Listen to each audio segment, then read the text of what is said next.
May mga batang 90s ba dito? Kamusta kayo? Kamusta tayo? Alam niyo, sa totoo lang tayo may pinakamasayang kabataan. Tayo yung mga kabataan noon na napakababaw ng kaligayahan. Tayo yung mga batang batak sa arawan kahit napagalitan ng magulang, okay lang basta makipaglaro sa mga kaibigan. Di natin alam kung ano yung teknolohiya. Di natin alam kung ano yung cellphone. Di natin kilala si Coco Melon. Kontento na tayo sa mga laruan natin at sa kung ano yung meron. Tayo yung mga batang napakasimple lang ng kaligayahan.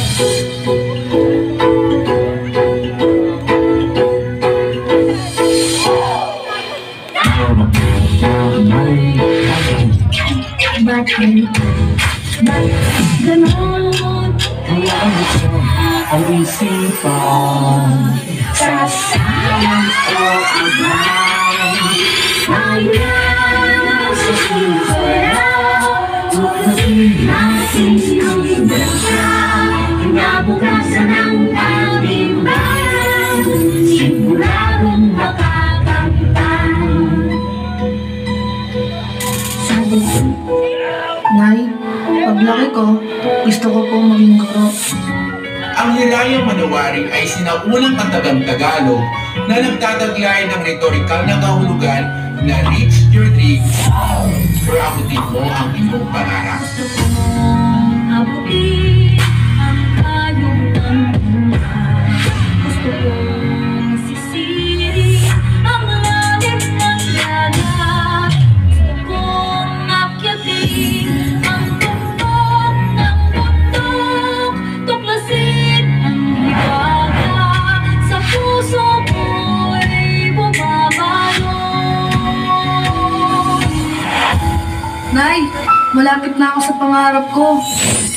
Nay, isa na po akong ganap na guro. Hiraya manawari, hiraya manawari, mga pangarap natin, ating abutin ang kapangyarihan nasa puso natin.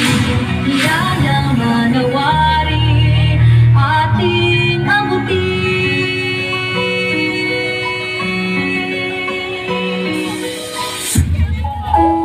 Masarap balikan yung panahon na kahindi at pagkadapa lang ang iyong iniiyakan.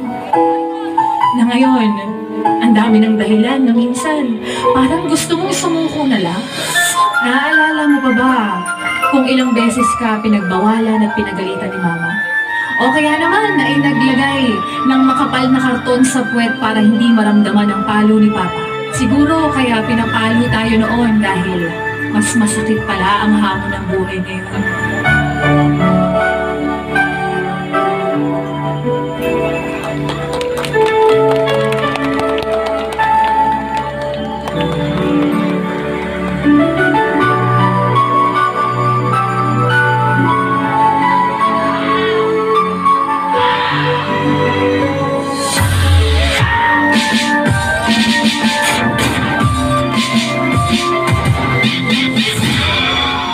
Para sa batang ako, huwag ka dito. Wala si nanay dito. Sa palatay sa aking buhay.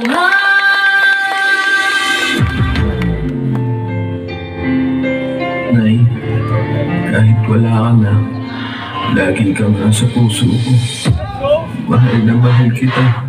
Napakinggan lumay na puno ng kulay.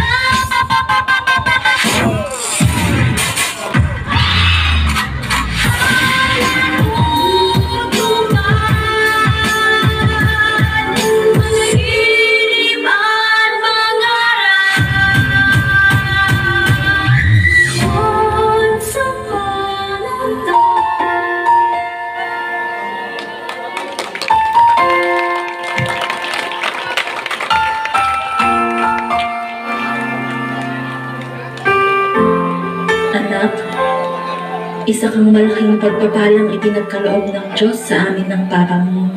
Sana'y maalala mo itong mga bilin ko sa iyo. Hindi sa lahat ng panahon ay kasama mo kami ng Papa mo.